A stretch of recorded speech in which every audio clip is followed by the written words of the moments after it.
ఆలోచన చేయమని అడుగుతా ఉన్నాను. చంద్రబాబు నాయుడు గారు 3 సార్లు ముఖ్యమంత్రి అయ్యాడు. 3 సార్లు తాను మేనిఫెస్టోను ప్రవేశపెట్టాడు. ఎన్నికలకు ముందు ప్రజలకు ఫలానిది చేస్తాను అని చెప్పి రంగురంగుల కాగితాలతో ఆశ పెట్టాడు. పెట్టిన తర్వాత ప్రతి సందర్భంలోనూ కూడా తాను చేసింది మోసం. ఆ దగ కళ్ళ ఎదుటే కనిపిస్తా ఉంది. కాబట్టే చంద్రబాబు వాగ్దానాలన్నీ మోసాలేనని, ఏనాడు అమలు చేయలేదన్న నిజాన్ని ఇంటింటికి వెళ్ళి కూడా, ఇక్కడున్న ప్రతి కార్యకర్త ఇంటింటికి వెళ్ళి కూడా చెప్పాలి. చంద్రబాబు నాయుడు గారిని, ఆయన అబద్ధాల్ని నమ్మకండి అని ప్రతి ఇంటికి వెళ్ళి చెప్పాలి.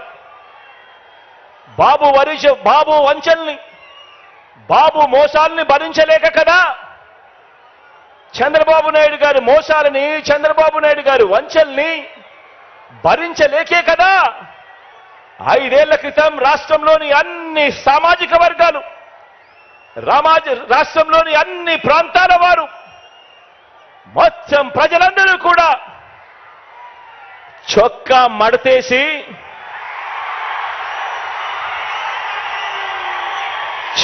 మడతేసి బాబుకున్న కుర్చీలను కూడా మడిచి చీపుళ్లతో ఊడ్చి వారి పార్టీని శాసనసభలో 102 నుంచి 23కు తగ్గించారు కదా అని అడుగుతా ఉన్నాను. అదే పని మరోసారి చేయడానికి, చొక్కాలు మడత వేయడానికి సిద్ధంగా ఉన్నారా?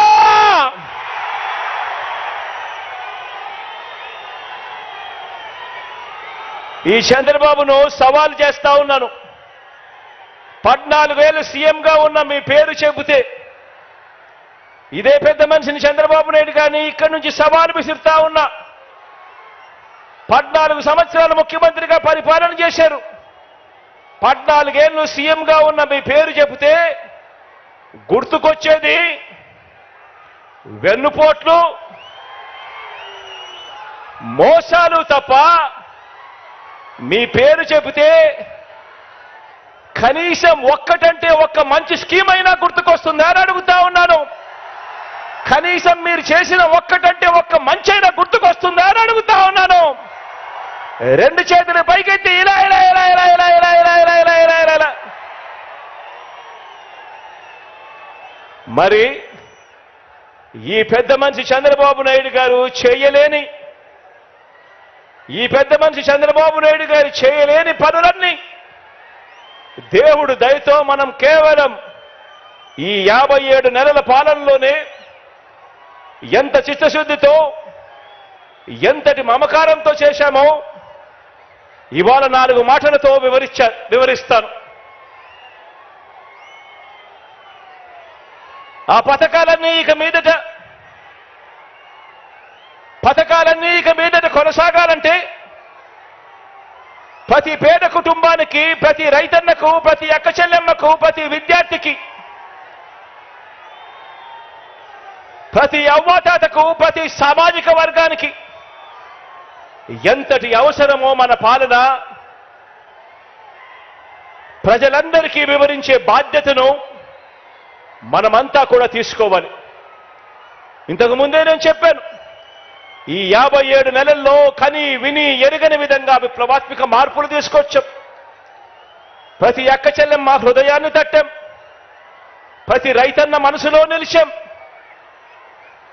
ప్రతి అవ్వ తాత చిక్కటి చిరునవ్వుల్లో నిలిచాం, చదువుకుంటున్న ప్రతి పిల్లాడి మనసులో గుండెలో కూడా నిలిచాం.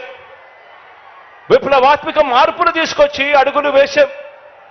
ఈ విప్లవాత్మక అడుగులు ఇంకా కొనసాగాల్సిన అవసరం ఎంత ముఖ్యమో, ఎంత అవసరమో ప్రతి ఇంట్లో ఉన్న ప్రతి అక్కకు చెప్పాలి, ప్రతి చెల్లెమ్మకు చెప్పాలి, ప్రతి ఇంట్లో ఉన్న ప్రతి అన్నకు, తమ్ముడికి చెప్పాలి, ప్రతి రైతన్నకు చెప్పాలి, ప్రతి అవ్వ, ప్రతి తాతకు కూడా మనమంతా కూడా తీసుకొని పోయి చెప్పాలి.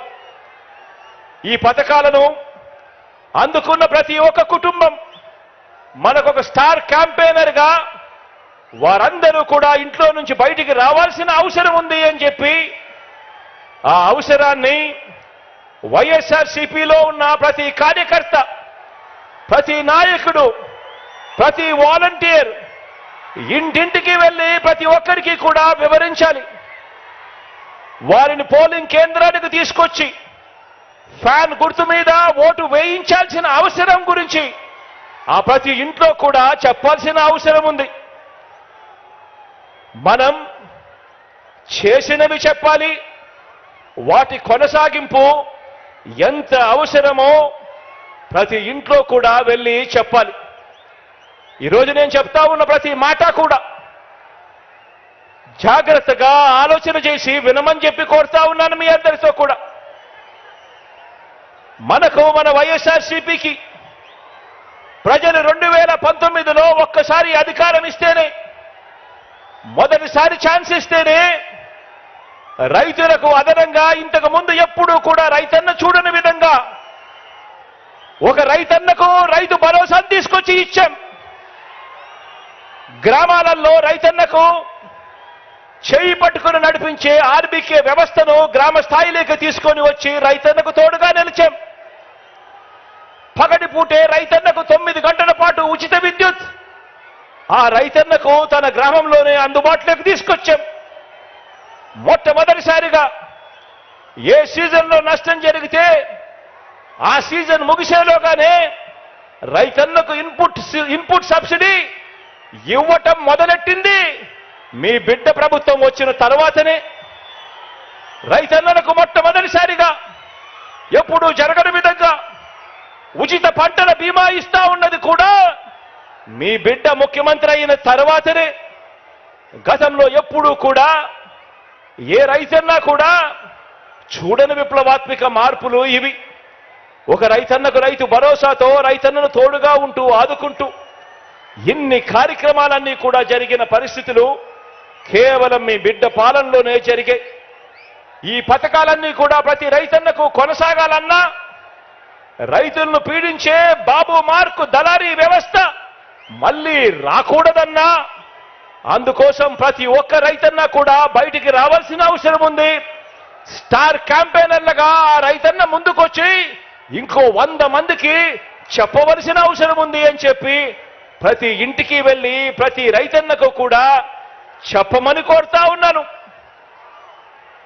ఈరోజు విందు భోజనం పెడతా అని, బిర్యానీ పెడతా అని మోసపూరిత ఆశ చూపించి చంద్రబాబు ఇప్పుడు మనం పెడతా ఉన్న అన్నాన్ని, గిన్నెని రెండింటినీ కూడా రైతన్న దగ్గర నుంచి లాక్కోవటానికి అడుగులు వేస్తా ఉన్నాడు.